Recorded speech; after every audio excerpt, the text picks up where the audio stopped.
All right, it's Thursday. It's Family Matters with Kevin Petersen, sponsored by. It's got Jaywalker. We got Jaywalker all over us, and so I got a new package from Jaywalker. Wow! So, what? I mean, you know what? They just treat us right. I'll just say that. So yeah, Jaywalkerlodge.com for all your addiction needs, and you can talk directly to Kevin.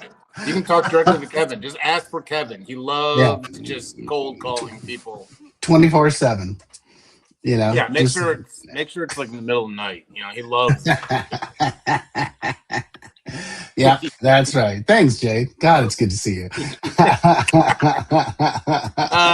Yeah, you know, we do this every week to the best of our ability, and we get more and more questions, and so as long as the questions keep coming, we're going to keep doing answering. This. And even if the questions stop, I'll just start making stuff up. And the goal here is to stump Kevin Petersen. I call him the Family Whisperer, but we haven't been able to do that. But I really, really, really, I don't want to foreshadow too much, but I really, really like the questions over the holidays, and we've had a few weeks off, and let's do it. Let's get into this. Hit me. Of course, my screen went blank, but I personally, I love all these questions. So I'm not going to keep saying I love this question, you know. So I love all of them. This is so Jay too. Like I did this all the time early in recovery. So long email, but really I've done my pre-show work, and so I narrowed it down. Kevin, how do we tell the difference between, let's call recovery language and manipulation? So, you know, like, sometimes, Kevin, I just want to let go and let God, and I don't need to take out the trash, you know? So I'm just living one day at a time here, Kevin, you know? Yeah. I don't get need off to my. I'll tell you a funny story about that. And thanks for, you know, sending a heater down the middle right off the bat. It's like no softballs, huh? Just, you know, pure smoke. As they come in, I just put them on the list. So my first year sober, I ended up going to Icky Paw. It was in San Francisco, right? And I heard this guy talk, and he got sober in college up in the Northeast, and he was reintegrating with his family. And he was like, you know, my attitude was, I got to go to a meeting. And they're like, no, it's your turn to do the dishes. And he's like, well, you want me to drink? They're like, no, we want you to do the dishes. You know?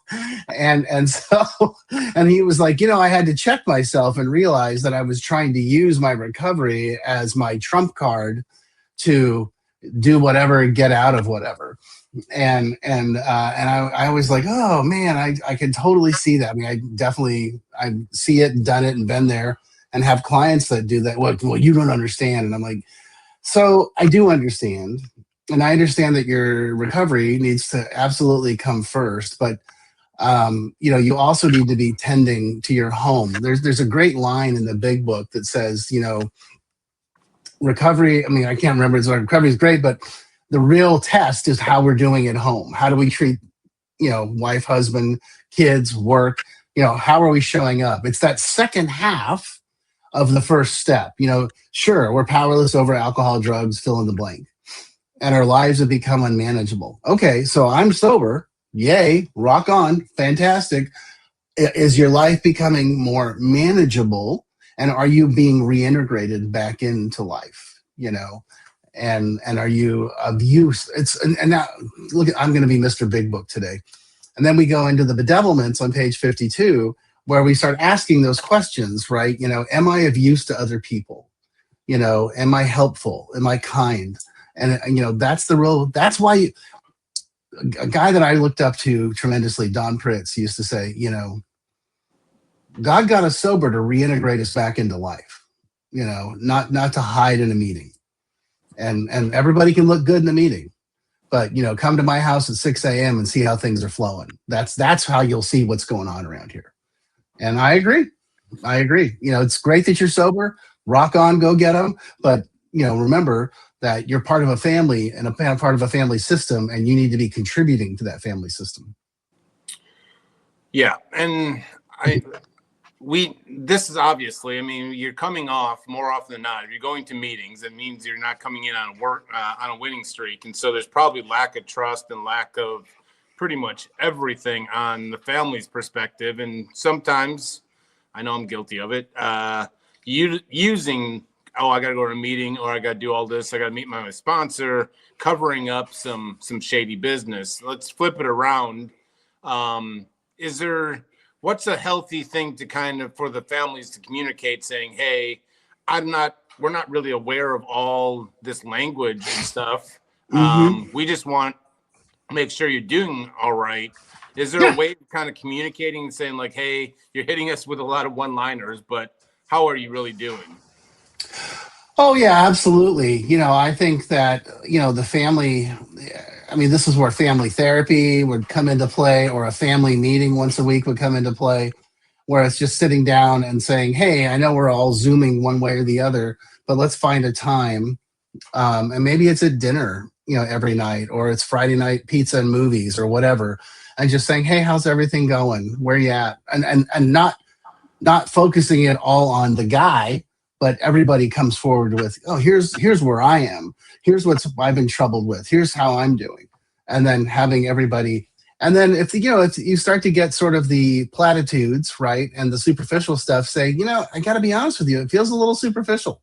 It feels a little like, you're just kind of checking the box and punching the clock. And I would like it if you could go a little deeper than that. And if you start getting a lot of resistance, then it's like, oh, well, maybe we need some family therapy, Yeah. Yeah, the death of the family dinner, I'll just tell you, I don't know how this ever happened, but I'll just tell you, like, when any family that works with us, we have a family Zoom call every week, same time normally, and everyone's kind of invited to it. And I can just tell you, the amount of people that says, like, what this reminds me of, like, family dinner. Why did we ever stop having family dinners and stuff? So the death of the family dinner is... Let's just go on a bigger issue. I'll just say, addiction or no addiction, the death of the family dinner. Let's bring back family dinners. Oh, dude, let me tell you, I completely agree. That's 100%, no questions asked. For a multitude of reasons, but community is so critical, engagement is so critical. No phones. Just family dinner. We all sit there and hang out. And I know it's uncomfortable. And I wanted to add one more thing too, is that because I know the next thing the family is going to be like, well, but will that hurt? Will I be challenging his sobriety? Yeah. No, not at all. You're not challenging anything. If you're not walking up to him with a cigarette in one hand and a glass of wine in the other, like, what the hell's your problem? That's not what I'm talking about. I'm talking about, hey, you're part of the team here, and the team needs you to pick up your slack. And that's okay. You're not going to drive him to drink, And I agree that the family dinner is just so important. And to create that sense of connection with one another and understand, what's going on, how's life, and keep that engagement. Yep. Yep. No. On a separate note, I was at a meeting and talking about kind of just one-liners and stuff like this. Tell me if it blew me away, and supposedly everyone had heard it except for me in the room. But have you ever heard of spiritual before material? No. Oh my God! Is that a Nashville thing? I don't know. I mean, God, it blew me away, because this guy was basically saying, and he was an older guy that got sober, later in life, let's just call it, and he said that his sponsor told him, like, it's spiritual before material. And so the guy walked up to his sponsor and said, hey, give me the fast track to becoming spiritual because I'm broke. so, so, Oh my God, that's and that hilarious. hit right to my heart. Is like how quickly we want to, like, and what I took from it obviously is like he expanded, like you got to do the inner work before kind of the outer work. I live in the outer self, like materialistic to the T, and how true recovery is. It's doing the inside work, the spiritual. So it blew. Very rarely it does a one liner any blow me over anymore. But Yeah. hey, we so this is right up your alley too, and obviously someone's loved one is in treatment, and it's I think right around 60 days or whatever it is. She point blank asked, like, I don't know if I'll just come out and say it. She says, is it okay if we don't believe everything the treatment team is telling us? Oh yeah, absolutely. You should be questioning and challenging everything they say. And I mean, I fully expect the families that I work with to be like, what do you help me understand that? Explain that. Make sense of that to me. I mean, I don't think they're lying to you, but I would say, you have every right to be like, here's what I get a lot. Like, you're telling us he's doing well. We've been down this road before. He does really well, and then kaboom. And it's like, yeah, no, I totally get that. And so, our position at Jaywalker is we want them to be uncomfortable. We get really nervous when somebody's like, this is great, everything's wonderful. It's like, okay, hold on. We want you to be a little bit like, okay, this is tough. I mean, I'm having a good time and I like the guys and we're doing cool stuff, but this is a challenge. This is emotionally and mentally challenging for me. Right. It should be. And I think the families, at least the ones I work with, when they start to question things, it's when they're like, okay, we've been down this road where everything's wonderful. And then, he does his time. And then a week later, boom, and I'm like, oh no, yeah, no, I totally get it. So I try not to be, cupcakes and butterflies all the time. They can be doing well and still addressing stuff and having stuff going on. And so I think a lot of times that's probably where that's coming from, where the family's like, oh man, we've heard this before. I'm like, oh yeah, no, I totally get it. And the other thing I get is, oh, we've heard the apologies before. And I'm like, yeah, no, I agree, man. Screw apologies. Let's make amends. Yeah. And let's make amends properly. And I teach the families, this is what an amends looks like. And they're like, we can't wait till that happens. So yeah, great question. Of course you should. Oh, of course. Absolutely. Yeah. Well, yeah. I mean, it's being on both sides, seeing it now. I mean, I know the treatment center doesn't want to tell like the whole truth and nothing but the truth. Like he's acting up, and I mean, families just go terror, worry. But yeah, I like how you expand on that. What does that look like? I mean, what so forth like that. So you're pretty good at what you do, Kevin. So thank you. So are you. You make me look good. Well, this is we can call this guy Jay. It's I don't think that my mom wrote this email, but it is exactly the definition of what really I had to go through. And so paraphrasing here, and it's something I'm sure you're well aware of, but fill in the blank. But so they went through a family program, it sounds like, and the version from their daughter was ultimately that dad has a certain way of showing love that was never beneficial, let's just say, for this daughter growing up. And I take it, and like it's she's like, no doubt in my mind that her dad and my husband love her with all, I mean, bleeds, and she's not aware of the nights crying in bed when she was in active addiction about but her question is basically she's like, what if our version of love has been part of the problem? And it seems to be, she says, how do we come as a family? Is there a way of changing our version of love, how we brought them up? and what she needs while in recovery now, if that makes sense. It does. Okay, so now you're going to get the marriage and family guy. Hey, welcome.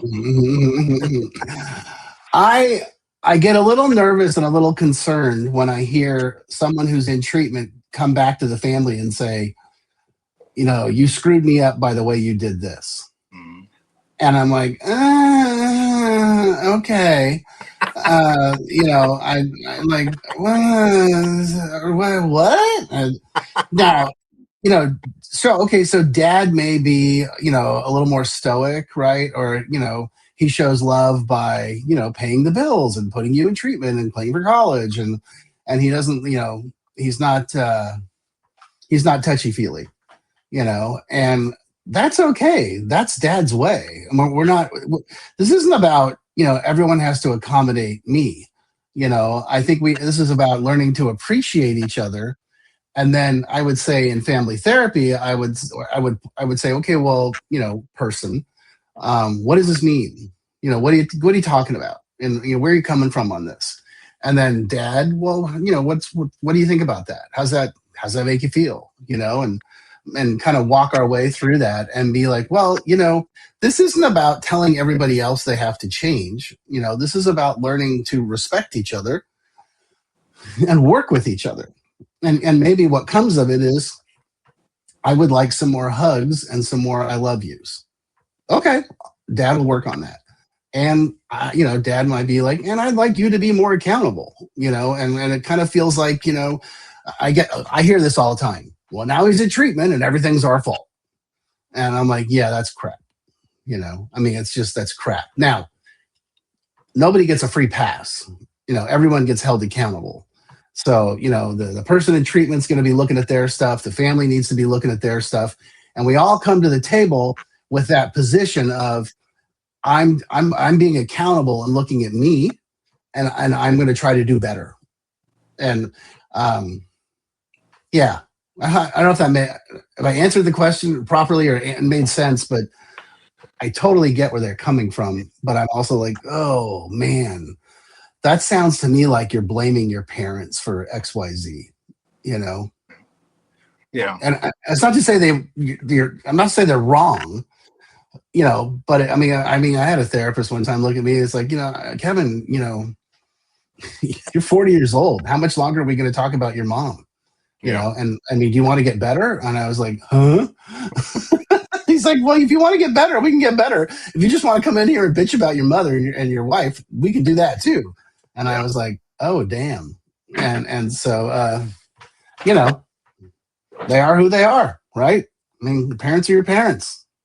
Yeah. And I think there's this redefining love and taking maybe a closer look. I know I've done that with anyone in my life, mainly, family. And I've had conversations with my two older brothers, and, it's kind of like, we now have come to this realization, like that's how mom has, that's why mom did that, because she loved us. This is how dad really showed love. And, it's, like, I agree with you. We don't know the whole situation. And so it's, oftentimes to go directly at the question, but I think because it hit home with me as someone that's been through 9 treatment centers. I wanted to put the blame on anyone else other than myself. And so, if there was an opportunity to blame whoever it is, sometimes I was just making stuff up, so. Yeah. So we, the whole staff here at the Family Matters are taking bets on how you're going to answer this question. So it's a brain teaser almost, but it's a simple but also a brain teaser, and I love it. And so it's a long, basically. She actually, I think it's a mom. I think all we get are emails from moms. Yeah.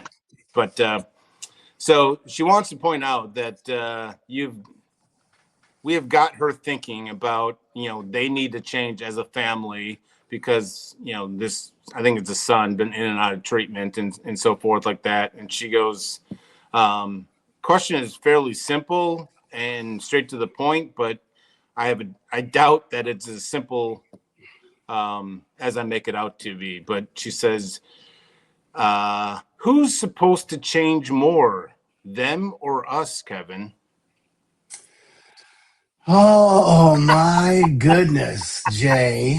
Oh man. It's one of those like, huh? How many alcoholics does it take to change a light bulb? One, but it's really got to want to change, you know? Here's the answer. Everyone has to measure that themselves. Everyone needs to change, right? If nothing changes, nothing changes. So yes, the person is in treatment and they're getting their addictions addressed, et cetera, and their mental health addressed. But the family system has to change as well. So when the person re-engages, we're not doing the same old thing and wondering why we're getting the same result, different, new result, same result. So, my answer is everyone has to change, period. And everyone has to go at their own pace and their own path. I always say the identified patient is the person in treatment. The client is the family system, the whole family system. And a lot of times, if I could just get them to do a lot of education and understand addiction better and have them be like, oh, this is a brain disease and there's dopamine. Oh my God. I literally to this day, I have family say, I had no idea. I thought he was just lame, or, a knucklehead. And I'm like, well, he could be those things, I know I was, but, he also is fighting a battle that he doesn't have a chance to win on his own. He just doesn't. And that's not a get out of jail free card, quite the opposite. We're going to present you with the solution and you got to pick up the solution and run, but the same thing has to happen with the family system. They have to change as well because things have to be different. There has to be change, and not just with one person, with the whole system. Yeah. Did I neatly avoid the question? I think so. Well, my first few thoughts were this: like, I think everyone needs to look in the mirror and be confident that they're giving their all towards that change. And if everyone does that, you're probably going to be on a good path forward. When I hear this and when I hear who's supposed to change more, that's kind of a challenge. And I'm also seeing that this could set up some resentment too in the future. Like, I've done all this change and you're refusing, like maybe it's my addict brain, but it's, I hope people aren't using like this as a competition. Like, I don't know what's his problem. We're here changing nonstop and he's just being lazy on the couch and not doing anything. And that's just going to add more to the chaos and the resentment. And so I'm not saying that that's happening in this situation, but change is one of those things I don't think you can truly measure until like you're on the other side of it or whatever, however you want to philosophically, say it. But I think the simple thing is everyone needs to change and they need to change individually and as a unit. And let's not make this into a competition, I would say. Yeah, that's the question, I'm going to challenge the question in itself is, by asking that question, you're answering the question is that you're still seeing it as an us-them relationship. Let's talk about we, and we need to change, not, there's no, how much do they do? And it's the old adage in recovery. It's like, well, I'm going to take responsibility for my part. And as the wise old sages that I got sober with said, the fact that you still see my part, your part, that's the problem. And I was like, huh? And they're like, you're still seeing it as an us against them. Yeah. And I'm like, oh, okay. So that to me would be that's what needs to be addressed. I think the best answer right there is like, change that, into how do we need to change? I like that. Yep. I like that. I think goes straight to the heart of the issue is, stop saying, one side or the other. Let's just walk down the street together as a family. So, yeah, it's a we thing. It's not an us. It's not a you me thing. you know, Yeah. so. I think I thought you did good. Yeah. You didn't. We kept the sweating to a minimal, and we got a few more for next week. But anyway, I thought you handled yourself just perfectly. Thank you, Jay. I always appreciate you. You can take the rest of the day off. Yeah, if only. Whoever I need to talk to, just give them my number. But you can take the rest of the day off and get ready for the college football playoffs. Oh, Lord Almighty, that'll be a great game tonight. But thanks for coming in hot for the beginning of the year, just throwing the smoke right off the bat. You know, no softies. I'm just a messenger. I am simply a messenger of God and of other people. You know, like Kevin, Sure. God, and everyone else in my life. I'm just a simple messenger. Don't kill the messengers. But I'll see you next week, Kevin. All right, brother. Talk to you later.